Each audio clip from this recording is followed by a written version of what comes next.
Hello, everyone. Welcome into Yelling from the Couch.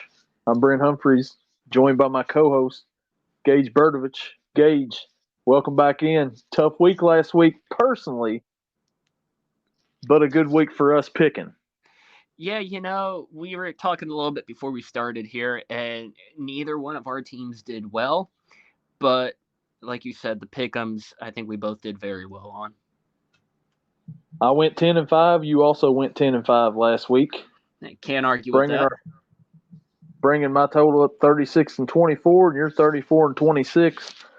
We are well above 500 right now, looking pretty good. And let's just aim to keep it that way.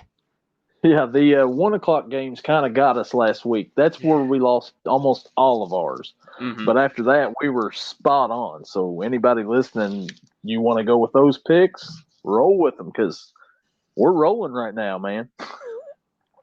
Yeah, I'm upset that I don't do any sports betting, but maybe I should get into that. Oh yeah, well it just became legal here in Kentucky last week, and last weekend was a pretty big weekend. So it's fun to get into there.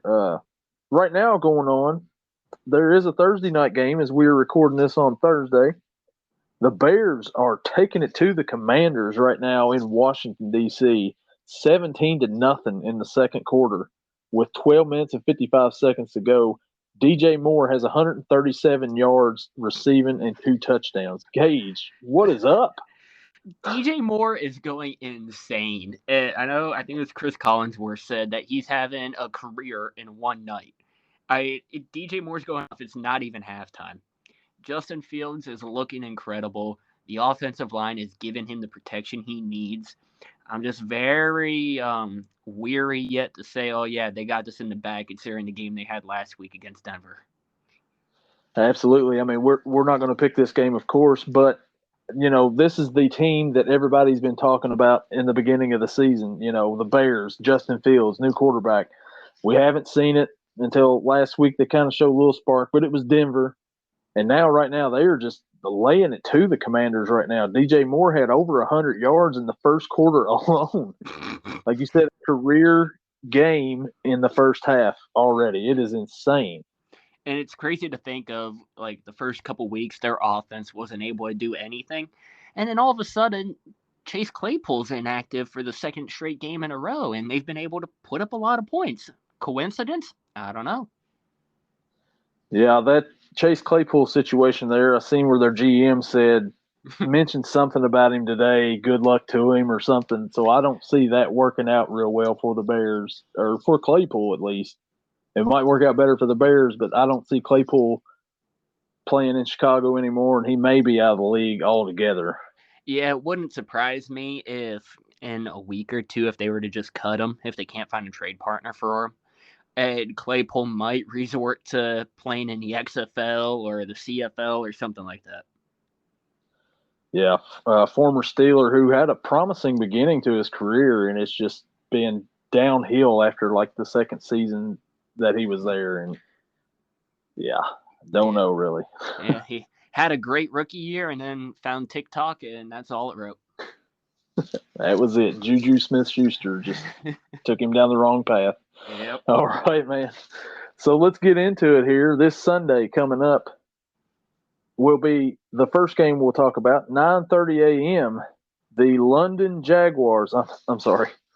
The Jacksonville Jaguars will be playing the Buffalo Bills in London. Buffalo is a 5.5-point favorite. Gage, who you like in this matchup? The Bills took down the team that scored 70 points last week and only held them to 20. T-Law hasn't had a game with more than one passing yard or passing touchdown. So I really think if there's any way that Jacksonville beats Buffalo, he's going to need to throw for more than one touchdown. Because he's in this long stretch of games without multiple touchdown passes, I'm going to take Buffalo, and I'll take the points on that one. I'm also going to go with Buffalo on this. Jacksonville did play a lot better last week against the Falcons, and also they'll have that, um, familiarity of already being over in London, playing a week in London. But there's no Toy Story game this week. We don't get to see a cartoon version of Booger McFarlane. So the Bills look very impressive against the Dolphins. I will take the Bills in that one to win and cover as well. The first 1 o'clock game, the Houston Texans travel to Atlanta to face the Atlanta Falcons. The Falcons are a 1.5-point favorite. Gage, you saw the Texans up close and personal last week. Who you like in this matchup? For you to say that the Falcons are a favorite in this game surprises the heck out of me. The Falcons, I mean, they had a good run game going to begin with, and then teams learned to hone in on that, and then their passing game just has not been anything really. You have a first-round tight end and Kyle Pitts that you're not even using. The Texans, on the other hand, they've been firing on all cylinders. They might not have a great run game going, but C.J. Stroud, I think last 2 weeks, hasn't been sacked. The offensive line has been playing great for him. He's been getting the ball out quick, hasn't had a single turnover. I think he's very promising, along with his wide receivers that surround him. I'll take the Texans on this one. I'm going to agree with you, man. I'm going to go with the Texans on this one, too. C.J. Stroud and Nico Collins, that connection still is just, working really well for them. The Texans last week, putting up 30, and D'Amico Ryans is the coach. He's a defensive guy and only giving up 6 points, and he's like a passionate coach and everything. And the Falcons just did not look impressive. Like you said, quarterback play hasn't been very good this season. Not sure if Desmond Ridder is going to be the long-term answer in Atlanta. But right for this game, give me the Texans in this one. The Texans are on a roll, and I think they continue. The next matchup, the winless Carolina Panthers traveled to Detroit to face the 3-1 Detroit Lions. Detroit is a 10-point favorite. Gage, who you like in this one? Think that the Lions would have been good at all this season. I think if you would have said that in the beginning of the year, people would have laughed at you. But now you look at it, it's like they have something brewing within that offense. David Montgomery's on fire. The rookie tight end, Sam Laporta, who is statistically like either tight end 1 or tight end 2 in the league. And then you have what I believe is a very underrated receiving core with St. Brown, Raymond, and Reynolds. The Panthers are still trying to figure things out. Bryce Young is suffering behind that offensive line and not really having any weapons on his team. I'll take Detroit on this one, and I'll take the points. 10 points is a lot, but I think they'll be able to close that for me. Carolina's winless so far. Carolina has not really looked all that great all season. Detroit has been impressive, beating the Chiefs in opening weekend. Like you said, that offense is fun to watch. They've got plenty of weapons, underrated receiving core. I believe an underrated quarterback. I will take the Lions in this one, too. The Lions will cover as well. I don't think Jared Goff is a poor man's Matt Ryan, as Ryan Fitzpatrick said last week on Amazon. And Jared Goff called him out after the game on that. So I saw that. I was like, oh, man, that's got to build some tension between the two there. Absolutely. So the next game is the Tennessee Titans will travel to Indianapolis to face the Indianapolis Colts. Titans are 2.5-point favorite. I witnessed the Titans last week up close and personal. And, yeah, Gage, who you like in this matchup? Well, the Colts, they're supposed to get Jonathan Taylor back this week, but we don't really know if he's going to be on, like, a snap count or anything like that. Like you said, the Titans shockingly defeated Cincinnati last week, and not by a little, by a lot. Running back-wise, basically Derrick Henry versus Jonathan Taylor. I think they're pretty equally matched when they're both on fire. But like I said, Jonathan Taylor might be on a snap count, might not be. We don't know. In Tennessee, Derrick Henry showed last week he can run the ball and throw the ball. I'll take the Titans on this one. And I think they cover. Yeah, Titans cover. So last week, Tennessee come in and just put a whooping on the Bengals. That game was over with at halftime. Ryan Tannehill looked like Ryan Tannehill 2 years ago. Derrick Henry, the same thing. D-Hop looked like the old D-Hop. And just, where was this offense the first 3 weeks of the season? Yeah, nowhere to be found. But the Bengals roll into town, they find themselves. The Colts last week, they lose. I think they'll lose again this week, even though this is at home. Like you said, Jonathan Taylor's just coming back off an injury. Don't know if he's going to be on a snap count or what. Don't know if he'll be even ready when he comes in, to fully be, himself without getting any of those live reps in. Mm-hmm. Give me the Titans. Give me the points. Titans win over the Colts. The next matchup, New York Giants, coming off of their wonderful performance on Monday night, travel to Miami to face the 3-1 Miami Dolphins. The Dolphins are a 12-point favorite. Gage, who do you like in this matchup? Not only did the Giants suffer a horrendous loss to Seattle, they also lost a couple key parts of their offense. Their center John Michael Schmitz, and their tight end Daniel Bellinger, who were both hurt on a 4th-and-1 tush push attempt. Maybe, the tush push isn't exactly something for all teams like we talked about last week, and I don't think the Giants will do that again. Along with that, Daniel Jones has been awful this season. And even not knowing if Barkley will be back or not, I think even if he was, there would be no way that the Giants would win this one. Give me the Dolphins on this, and I'll take the points. Miami's coming off of their first loss of the season after recording 70 points the week before. They come back last week, and Buffalo humbles them in Buffalo. Miami's going to be mad in this game. They're going to be ready to just pound somebody. Poor New York Giants. Poor Daniel Jones. Mm-hmm. The guy got sacked 10 times the other night. That offensive line is horrible. Like you said, they lost their center, and that's not going to help anything at all. Dolphins are going to win, and they're going to cover the spread in this one. It's not going to be pretty. No. The New Orleans Saints will travel to Boston, Foxborough, to face the New England Patriots. This is an even line with the over-under 39.5. Gage, who do you like in this matchup?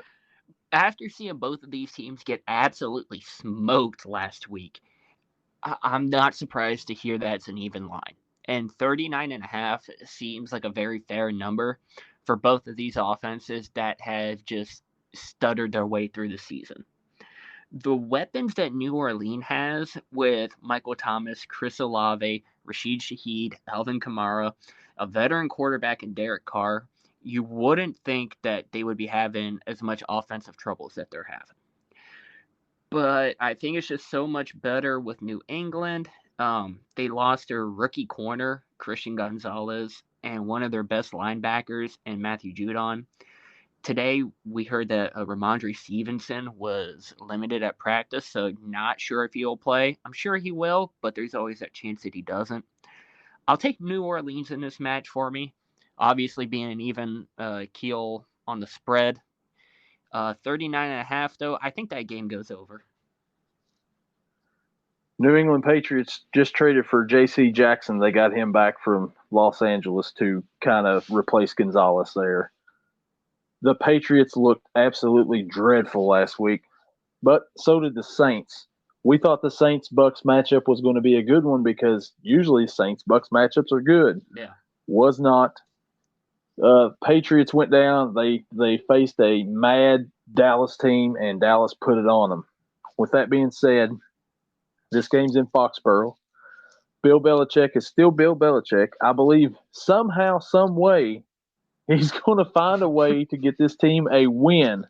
Because if not, somebody's got to start asking questions. Would he be on the hot seat? Because this year has not been pretty at all for the Patriots. Their only win was against the Jets, without Rodgers, of course. And they have not looked good any other time. Give me the Patriots, though, in this one. I'm going to take the Patriots. Ooh, and I'm going to take the under. It's going to be an ugly game. But I'll take the under and the Patriots. Let's go. All right.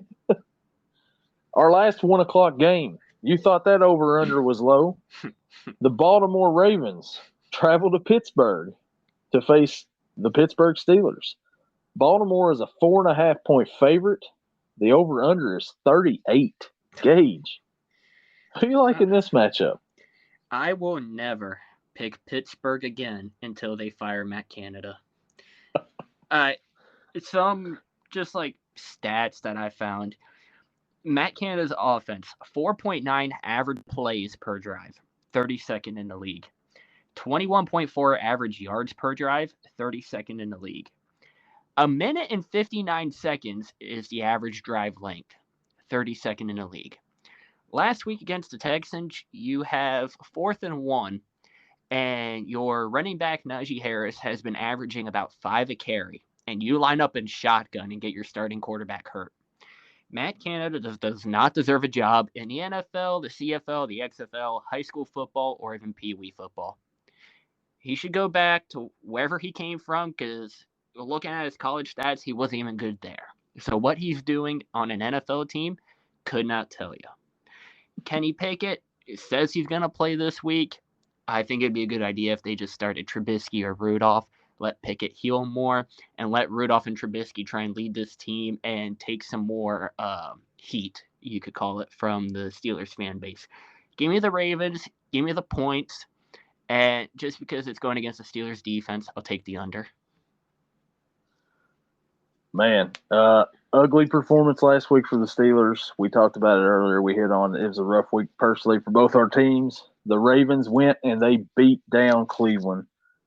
I don't see Pittsburgh competing with the Ravens in this matchup. I know it's AFC North, and it's a big rivalry and everything, but right now the Ravens, aside from the loss that they had to Indianapolis a couple weeks ago, have been rocking and rolling all year, and I don't see that stopping this early in the season.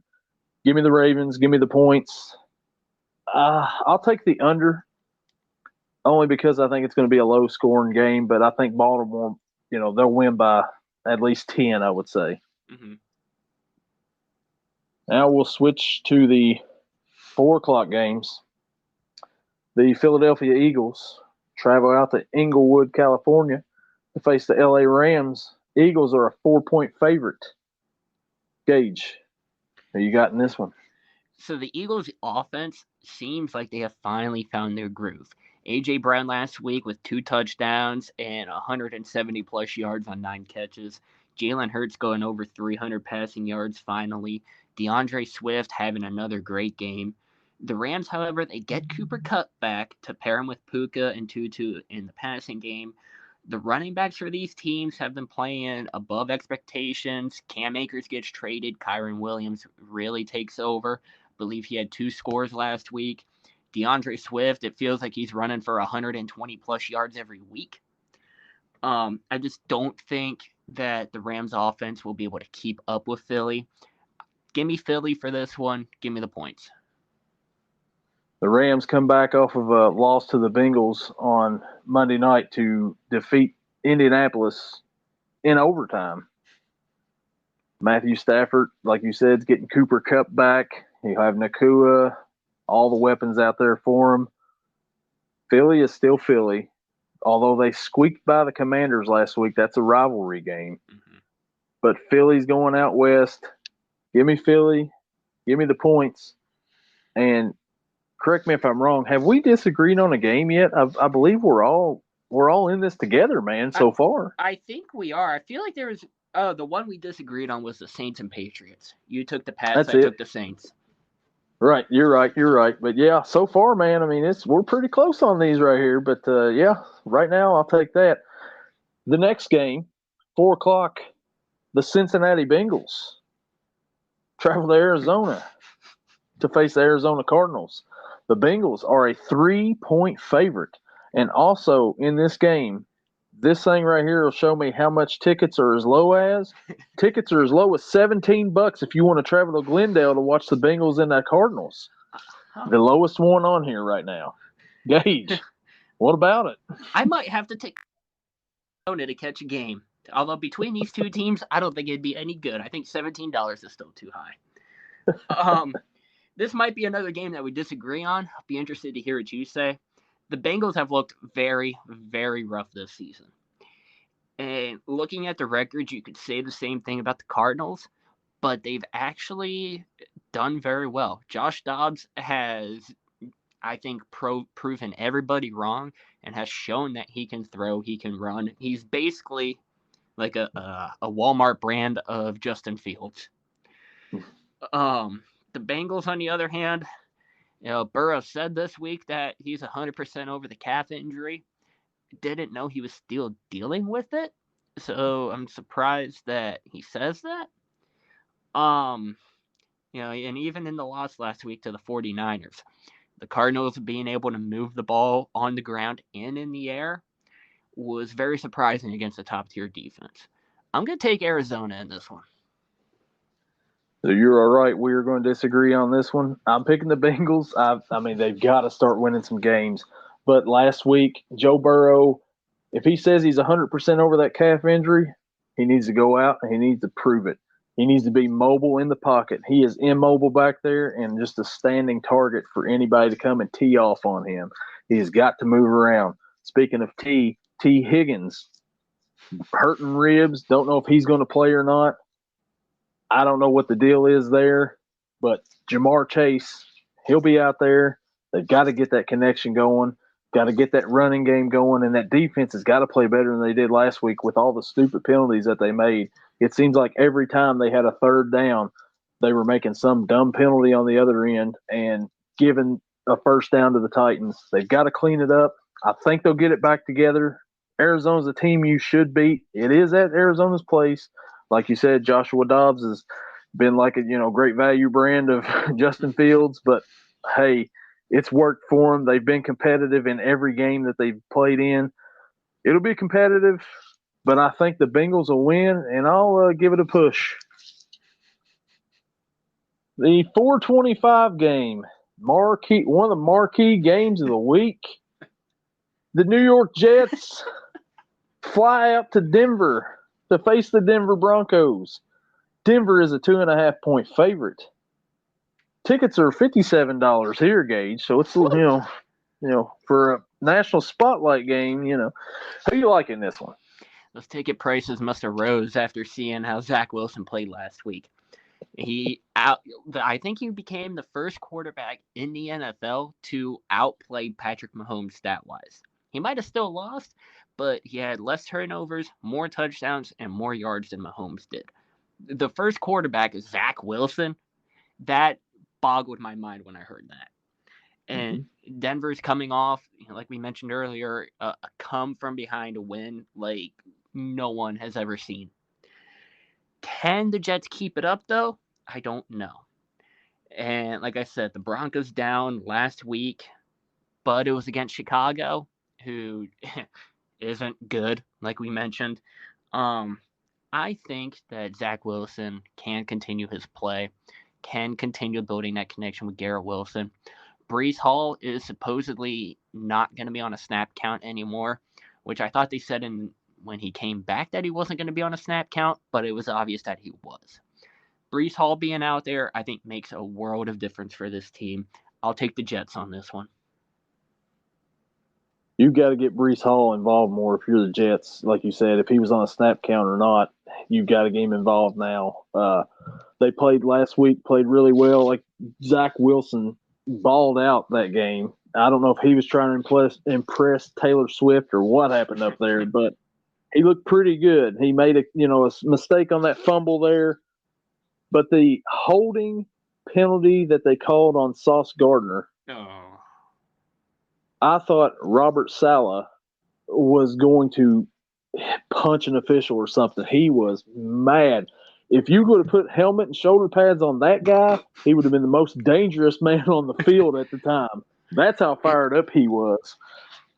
Yeah, go ahead. And Robert Saleh had every right to be mad. I do not think that holding penalty should have been a penalty at all. And no. It in turn cost the Jets the game, essentially. Yeah, it did. And after that, the Chiefs could just run out the clock, which they did. But that right there, the Jets played out of their minds last week. Denver, they beat Chicago in Chicago, two teams that aren't very good. Give me the Jets in this one. I think the Jets are just, like you said, hopefully they'll be able to keep it up. We'll see if they can. Give me the Jets. And, of course, they'll cover because they're the underdog. The other marquee 425 game, the Kansas City Chiefs travel to Minnesota to face the Minnesota Vikings. Kansas City is a 3.5-point favorite. I have not heard of any reports of Taylor Swift showing up or not. Gage, who you like in this one? I think it's just a common factor now that Taylor Swift will be at the Chiefs game until her and Kelsey break up. Both of these offenses this season have shown the ability to fire on all cylinders. But there is one standing factor between these two teams, and it's the fact that one of these teams has a defense, the other one does not. Kansas City has that defense. The Vikings, they have let down Kirk Cousins so much. Last week, Kirk throws, I believe it was 2 picks, the one was a pick 6. Okay, he has a bad game. But the previous weeks, what's the excuse? It's the defense. Kansas City, they have Kelsey, they have some speed in their receivers. Isaiah Pacheco, last week, he looked like that if he didn't score in every touch that he was going to get, that he was going to go to jail the way he was running. I'll take Kansas City on this one, and I do think they cover. Minnesota's 1-3. Kansas City's 3-1. They're playing up in Minnesota. Kansas City coming off of that close game, like you said. Pacheco, a heck of a running back, like all the time. That being said, Minnesota is usually they get a win that they're not supposed to get, like over Buffalo last year. I know it's a 425 game and it's usually 1:00 Kirk, but I am going to take the upset special in Minnesota this week. I'm going to take the Vikings to defeat the Chiefs in a shootout. The over-under is 52. Oh, wow. We're going way over on this one. It's going to be a shootout in this one. It's going to be a fun one to watch. Let's go with Minnesota. Now, rolling into the Sunday night game. This is probably the game of the week right here. The Dallas Cowboys travel out west to face the San Francisco 49ers. San Francisco is a 4-point favorite. Gage, who do you like in this matchup?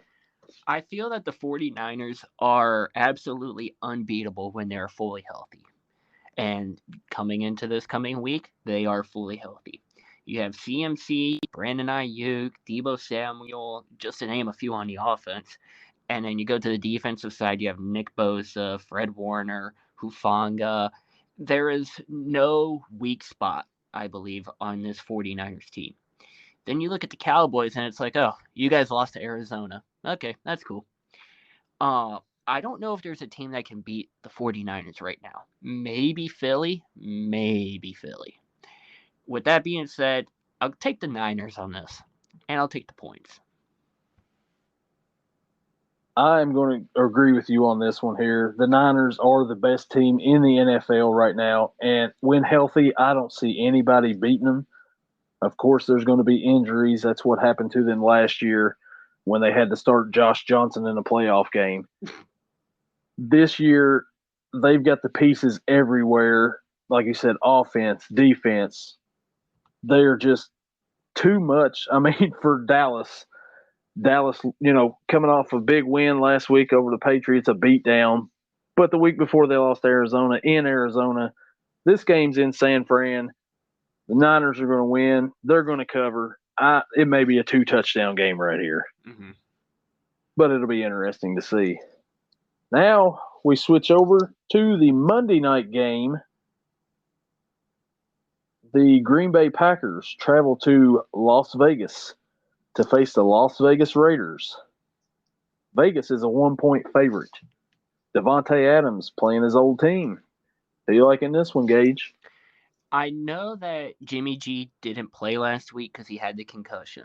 So, people might say, oh, they didn't win last week because Jimmy G wasn't playing. No, Jimmy G has been bad all year. He's been a full participant at practice. At least today he was.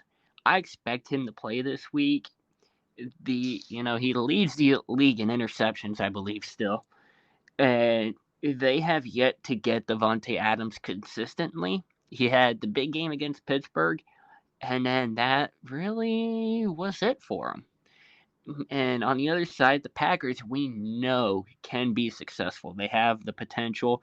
They have a great running back, very solid wide receivers, Jordan Love at quarterback, who I think could be something for their future. Maybe not a Hall of Fame quarterback, but definitely something that they could ride with for a couple years, get a couple playoff wins, and then say, later to them. Give me the Packers in this one.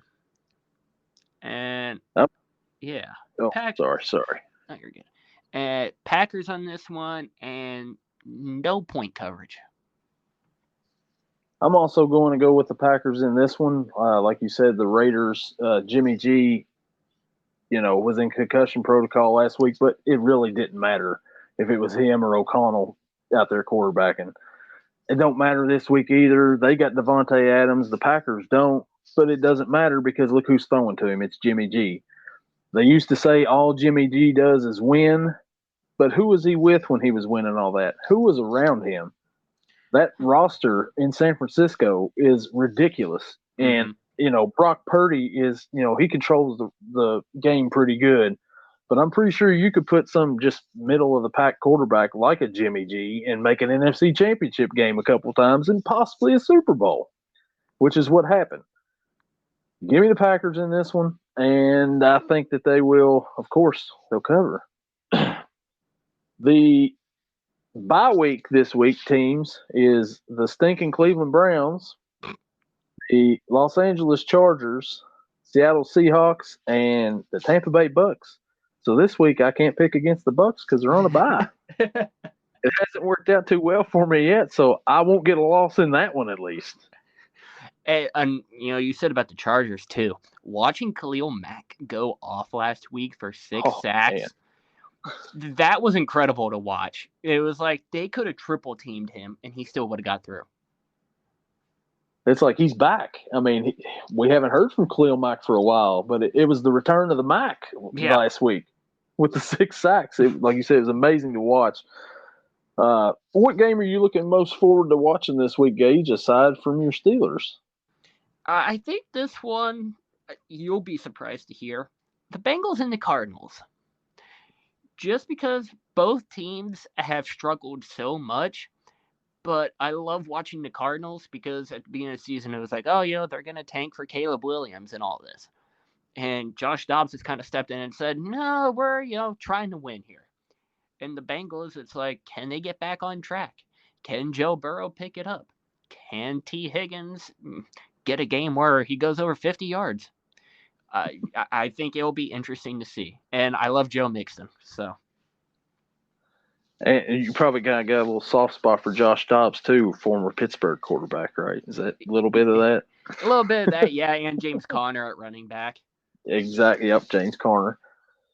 My game I'm looking forward to, it's going to be that Kansas City-Minnesota game, just because I think it's going to be a high-scoring game for some reason. Like you said, the Chiefs have got the better defense, and the only way Minnesota is going to win is offense, but they got to go against that defense. But like I said, I think that Minnesota's going to pull off the upset, and it's going to be a shootout. So that's the one I'm most looking forward to. All right, man. So that's week 5 picks in the books. You got anything else, man?